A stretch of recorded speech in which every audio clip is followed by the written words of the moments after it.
سلام، تامیلا هستم. به کانال یوتیوب من خوش اومدید. قراره تو این کانال از تغییر صحبت کنیم. یه کمی از خودم بگم.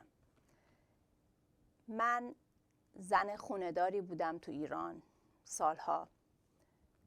الان فارغ التحصیل دانشگاه استنفورد هستم برای دوره فوق لیسانسم. من زنی بودم که اعتماد به نفس نداشتم. زنی بودم که تو سایه هویت دیگران زندگی می‌کردم. سال 2018 به عنوان زن تاثیرگذار نیویورک انتخاب شدم. زنی هستم که در دوران دبیرستان، کلاً طول دوران مدرسه ضعیف‌ترین نمره ها رو می‌گرفتم. بعد ماگنا کوم لاوده، یعنی تاپ 1% دانشگاه کلمبیا رشته اقتصاد فارغ التحصیل شدم. اینا تغییراتی بود که بر من ایجاد شد و آرزو داشتم زن مستقلی باشم که شدم.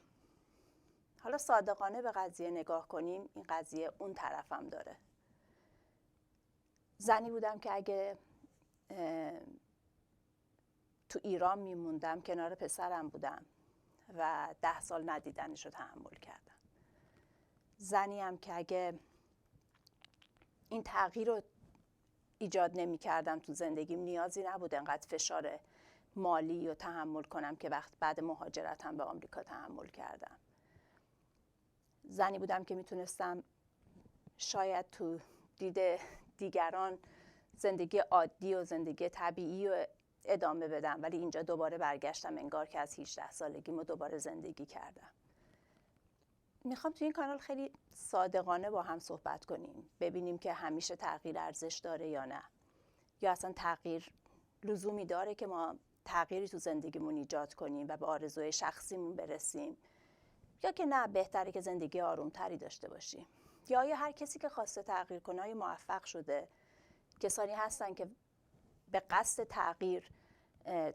تغییراتی تو زندگی دادن یا چیزایی رو فدا کردن و در آخر سر به اونی که میخواستنم نرسیدن.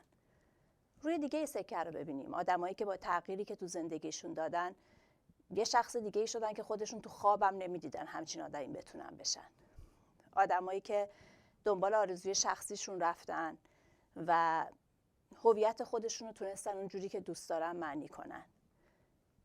دوست دارم توی این کانال صادقانه این موضوع رو بالا و پایین کنیم، به قول معروف.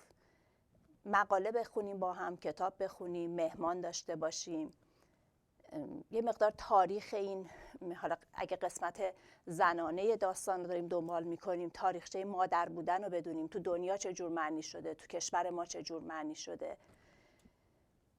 پس با من باشید، این داستانا رو با هم دنبال کنیم و نظرات و پیشنهاداتتون رو به من بگین که بتونیم بیشتر به هم دیگه تو این تغییر کمک کنیم.